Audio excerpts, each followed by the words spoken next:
Hi, hello to everyone. This is Kavish IS, and we are going to talk about a very important topic, Israel Palestine conflict.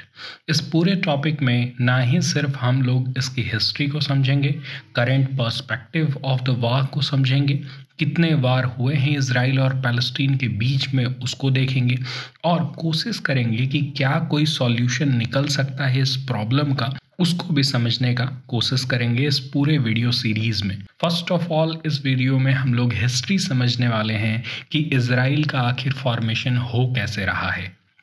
तो Israel Palestine conflict कोई आज का नहीं है, हजारों साल पुराना भी कह सकते हैं और इजीली आप 100 इयर्स बैक भी ले जा सकते हैं, 100-150 इयर्स बैक भी ले जा सकते हैं। ये वर्ल्ड का मोस्ट इंट्रैक्टेबल कॉन्फ्लिक्ट है, डेली बेसिस के ऊपर यहाँ पर कॉन्फ्लिक्ट चलता है। सबसे ज़्यादा प्रॉब्लमेटिक एरिया है ये वर्ल्ड का, जहाँ पर आप डेली बेसिस पर युद्ध देख सकते हैं। अब ये जो लड़ाई है वो किस चीज की है ये पहले समझना जरूरी है। अगर हम लोग ज्यूज यहूदियों की तरफ से बात करें तो ये लड़ाई है लैंड की। उनका बिब्लिकल बर्थ राइट माना जाता है उस रीजन के ऊपर है, वो उनका प्रॉमिस्ड लैंड है कि वो जगह उनके लिए है। वेयरएज अगर पैलेस्टीनियन की बात की जाए तो ये लड़ाई है सेल्फ डिटर्मिनेशन की। उनको वो अधिकार होना चाहिए कि उनके ऊपर कौन गवर्न कर रहा है। कोई दूसरा कंट्री ये नहीं बताएगा कि आज से ये जमीन उनका नहीं है। इसके ऊपर उनका हक होना चाहिए, उनका सेल्फ डिटर्मिनेशन होना चाहिए। ये लड़ाई उस चीज की है। बहुत सालों से बहुत ज्यादा अटेम्प्ट चल रहा है इस कॉन्फ्लिक्ट को अंत करने का, लेकिन कोई भी इसका हल अभी तक नहीं निकल पाया है। पर हम लोग थोड़ा हिस्ट्री में जाके समझने की कोशिश करते हैं कि आखिर ये कॉन्फ्लिक्ट स्टार्ट कैसे होता है। तो ये कॉन्फ्लिक्ट स्टार्ट होता है ज्यूज यानी यहूदियों के परसिक्यूशन से, उनका मारे जाने से यूरोपियन नेशंस में। आप ये फोटोज देख सकते हैं कि जो भी आप दिखाई पड़ रहा है ना, ये सब ज्यूज लोग हैं और इन्हें क्या किया जाता था, मारा जाता था। क्यों मारा जाता था? इनके रिलीजियस बिलीफ की वजह से, इनका फॉरेन कल्चर की वजह से। ये डिफरेंट थे वहाँ के क्रिश्चियन कम्युनिटी से, इसीलिए उन्हें क्या किया जाता था, प्रताड़ित किया जाता था, मारा जाता था, परसिक्यूट किया जाता था। और इसी के वजह से एक डिमांड हमेशा से इनके मन में था कि उन्हें अपना एक देश चाहिए। You can see out here this person, इनका नाम थियोडोर है। थियोडोर ने ही इस चीज की नींव रखी थी 1897 में। ऐसे तो ये ऑस्ट्रिया के थे, ऑस्ट्रिया हंगेरी का जो एम्पायर था वहां से ये बिलोंग करते थे। और ये एक यहूदी थे, ज्यूज थे, जिन्होंने जियोनिस्ट मूवमेंट को चालू किया और एक द वर्ल्ड जियोनिस्ट ऑर्गेनाइजेशन की स्थापना की। ये ऑर्गेनाइजेशन ने ही ये पॉइंट की नींव रखी कि इनका एक अपना लैंड होना चाहिए, अपना एक कंट्री होना चाहिए जहां पर इन्हें कोई परसिक्यूट नहीं करेगा। हालांकि आई डोंट थिंक सो कि इस तरह का चल रहा है। हजारों इजरायली मारे गए हैं। अभी जो कॉन्फ्लिक्ट चल रहा है उसमें ऑफ कोर्स हजारों लोग गाजा पट्टी में यानी पैलेस्टाइन में भी मारे गए हैं। जो दृश्य वहां से आ रहे हैं वो बहुत ही ज्यादा दर्दनाक हैं। दोनों तरफ लार्ज स्केल डेवास्टेशन हो रहा है। अब तो गाजा पट्टी की हालत और भी खराब है। हर एक जो बिल्डिंग है वो एक तरह से ध्वस्त कर दिया जा रहा है by the air strikes of Israeli. हम लोग करंट सिचुएशन के ऊपर भी बात करेंगे, पर पहले थोड़ा सा हम लोग 100 ईयर बैक 1897 के समय में चलते हैं, जब ये मूवमेंट का स्टार्ट हो रहा है। वर्ल्ड जियोनिस्ट ऑर्गेनाइजेशन बनाया जाता है और यही ऑर्गेनाइजेशन एडवोकेट करता है कि हमें एक ज्यूइश होमलैंड की जरूरत है। यहूदियों का अपना घर होना चाहिए और वही होना चाहिए जहां पर उनके पूर्वज रहा करते थे, पैलेस्टाइन में। और वहीं से ये कॉन्सेप्ट अराइज होता है। अब बैक टू फ्रॉम 1897 टू 1916 में आ जाते हैं। फर्स्ट वर्ल्ड वार का समय है। तुर्की की हालत खराब है। Ottoman empire I would say, क्योंकि तुर्की को उस समय कंट्रोल करने वाला ऑटोमन एम्पायर था। You can see out here in this map the entire region is being controlled by Ottoman empire. उसमें चाहे आप सीरिया का रीजन देख लें, चाहे नीचे इजराइल का रीजन देख लें, इजिप्ट का रीजन देख लें, ये सारे रीजन पर आखिरकार कंट्रोल ऑटोमन एम्पायर का है। लेकिन जैसे जैसे वर्ल्ड वॉर 1 खत्म होते रहा, ऑटोमन एम्पायर हारता दिखा और एक ट्रीटी होती है, एग्रीमेंट होती है, जिसको कहते हैं साइक्स पिकट एग्रीमेंट। और इस एग्रीमेंट के तहत, एक सीक्रेट एग्रीमेंट के तहत, जो लैंड है आपका यहाँ का, इस रीजन का जो लैंड है ऑटोमन एम्पायर का, वो क्या किया जाता है, ग्रेट ब्रिटेन और फ्रांस में डिवाइड हो जाता है। उसके ऊपर कंट्रोल ग्रेट ब्रिटेन को दे दिया जाता है और ऑटोमन एम्पायर का डिवीजन कर दिया जाता है।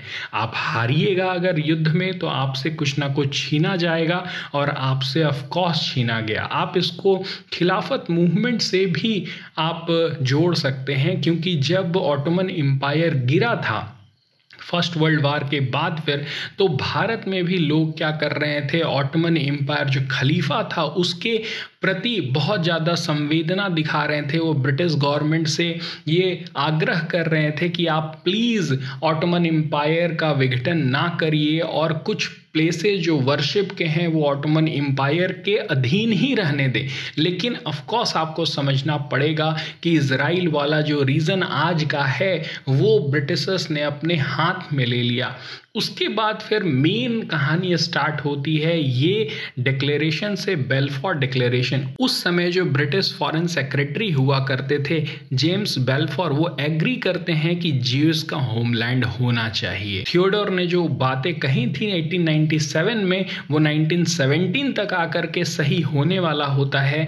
You can see out here एक declaration by British foreign secretary दिया जाता है कि हम लोग मदद करेंगे आपको आपका होमलैंड बनाने में। ना इसके बाद अभी का जो परिदृश्य आप देखेंगे सेंट्रल यूरोप में या फिर ईस्टर्न यूरोप में, वो यहूदियों के लिए अच्छा रहता नहीं है। फर्स्ट वर्ल्ड वार हो गया, चाहे फर्स्ट वर्ल्ड वार से आप सेकेंड वर्ल्ड वार की तरफ जब मूव कर रहे हैं तो यहूदियों को बहुत ज़्यादा परसिक्यूशन का सामना करना पड़ रहा है। वहाँ पर लोगों को यहूदियों को मारा जा रहा है, उन्हें भगाया जा रहा है।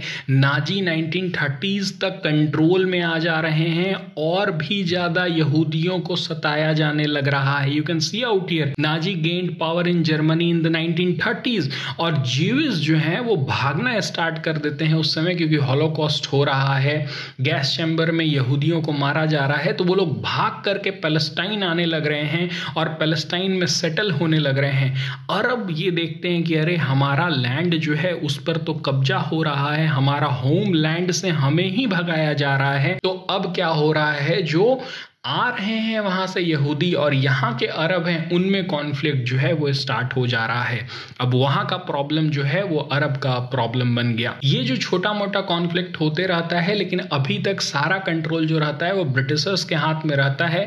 ये चीज को फिर से ब्रिटिशर्स क्या करते हैं, यूएन के हाथ में छोड़ देते हैं कि तुम डिसाइड करो कि पैलेस्टीन का ये रीजन है या फिर इजराइल का है। यूनाइटेड नेशन क्या करता है, इसके ऊपर अपना डिक्लेरेशन देता है और कहता है कि ये पूरा जो लैंड है उसको दो पार्ट में हम लोग बांट देंगे 1947 में। एक पार्ट ज्यूइश पीपल को जाएगा और एक पार्ट मुस्लिम पीपल को जाएगा, जो पैलेस्टाइन स्टेट बनेगा, और दूसरा इजराइल स्टेट बनेगा। और इसी चीज को एक्सेप्ट करते हुए ज्यूइश पीपल डिक्लेयर कर देते हैं अपना इंडिपेंडेंस और इजराइल का फॉर्मेशन होता है। ना इजराइल बन गया, लेकिन इजराइल किस तरह का बना, तो आप इस मैप में देखिए, ये जो ब्लैक वाला रीजन आप देख रहे हैं ना, ये इतना बड़ा पैलेस्टाइन का रीजन है। और जो करंट फॉर्मेशन अगर आप पैलेस्टीन का देखेंगे तो आपको समझ में ही नहीं आएगा कि अरे पैलेस्टीन इतना बड़ा कभी हुआ करता था, वो कितना छोटा होकर के रह गया। ये पूरा रीजन आप जो देख रहे हैं वो यूएन ने दिया था। अब ये पूरा रीजन उसका है नहीं, छोटे छोटे पॉकेट में ही पैलेस्टीन बचा रहा है। और इसीलिए ये जो वार है वो उतना ज्यादा एक्सक्लेट कर रहा है। उसका डिमांड यही है कि जो हमारा लैंड दिया गया था 1947 में वो हमें वापस कर दिया जाए। After this declaration of UN, Arab countries ने क्या किया, वार स्टार्ट कर दिया। You can see out here, Arab ने फाइट करना स्टार्ट किया इजराइल के साथ 1948 और 49 में।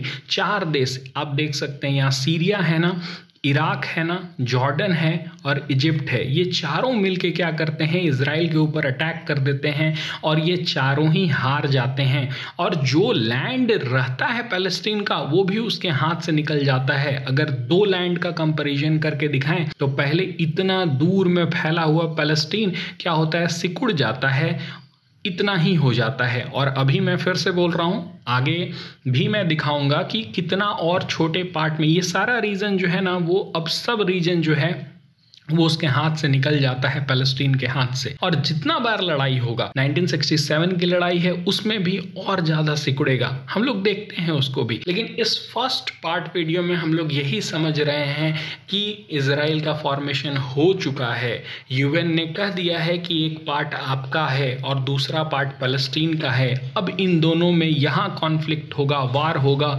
और इसी वार के वजह से पैलेस्टीन धीरे धीरे धीरे धीरे सिकुड़ता जाएगा और ये कॉन्फ्लिक्ट 2023 तक भी चलता रहेगा। अब हम लोग 1967 का वार देखेंगे हमारे सेकेंड पार्ट में। ये पूरा सीरीज इस वीक चलते रहेगा जब तक हम सारे कॉन्सेप्ट यूपीएससी पर्सपेक्टिव से ना समझ लेते हैं। That's it for this video. I hope you understand how Israel is formed. Thank you.